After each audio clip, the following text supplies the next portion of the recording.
ಇನ್ನು ಗುಂಡ್ಲುಪೇಟೆ ವಿಧಾನಸಭಾ ಕ್ಷೇತ್ರದ ಉಪಚುನಾವಣೆಗೆ ಕಾಂಗ್ರೆಸ್ ಹಾಗೂ ಬಿಜೆಪಿಯ ಅಭ್ಯರ್ಥಿಗಳು ಇವತ್ತು ನಾಮಪತ್ರವನ್ನು ಸಲ್ಲಿಕೆ ಮಾಡಲಿದ್ದಾರೆ.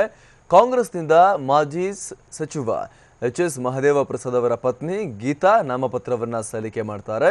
ಇನ್ನು ಬಿಜೆಪಿಯಿಂದ ಎಸ್. ನಿರಂಜನ್ ನಾಮಪತ್ರವನ್ನು ಸಲ್ಲಿಕೆ ಮಾಡಲಿದ್ದಾರೆ. ಗುಂಡ್ಲುಪೇಟೆ ತಹಶೀಲ್ದಾರ್ ಕಚೇರಿಯಲ್ಲಿ ನಾಮಪತ್ರ ಸಲ್ಲಿಸೋಕೆ ಚುನಾವಣಾಧಿಕಾರಿಗಳು ಅವಕಾಶವನ್ನು ಕಲ್ಪಿಸಿದ್ದಾರೆ. ಸಂಸದ ಆರ್ ಧ್ರುವನಾರಾಯಣ್, ಕೊಳ್ಳೇಗಾಲ ಶಾಸಕ ಎಸ್. ಜಯಣ್ಣ, ಚಾಮರಾಜನಗರ ಶಾಸಕ ಸಿ. ಪುಟ್ಟರಂಗಶೆಟ್ಟಿ ಹಾಗೂ ಜಿಲ್ಲೆಯ ಇತರ ಕಾಂಗ್ರೆಸ್ ಶಾಸಕರು ಗೀತಾ ಮಹದೇವ್ ಪ್ರಸಾದ್ ಅವರು ನಾಮಪತ್ರವನ್ನು ಸಲ್ಲಿಸುವಂತಹ ಸಂದರ್ಭದಲ್ಲಿ ಸಾಥ್ ನೀಡಲಿದ್ದಾರೆ. ಇನ್ನು ಬಿಜೆಪಿಯ ಎಸ್. ನಿರಂಜನ್ ಕುಮಾರ್ಗೆ ಬಿಜೆಪಿ ರಾಜ್ಯ ಅಧ್ಯಕ್ಷ ಬಿ.ಎಸ್. ಯಡಿಯೂರಪ್ಪ, ಗುಂಡ್ಲುಪೇಟೆ ಕ್ಷೇತ್ರದ ಉಪಚುನಾವಣಾ ಉಸ್ತುವಾರಿ ಹೊತ್ತಿರುವಂತಹ ಅರವಿಂದ ಲಿಂಬಾವಳಿ, ಸಿ.ಟಿ. ರವಿ ಸೇರಿ ಇತರ ನಾಯಕರು ಸಾಥ್ ನೀಡುತ್ತಾರೆ.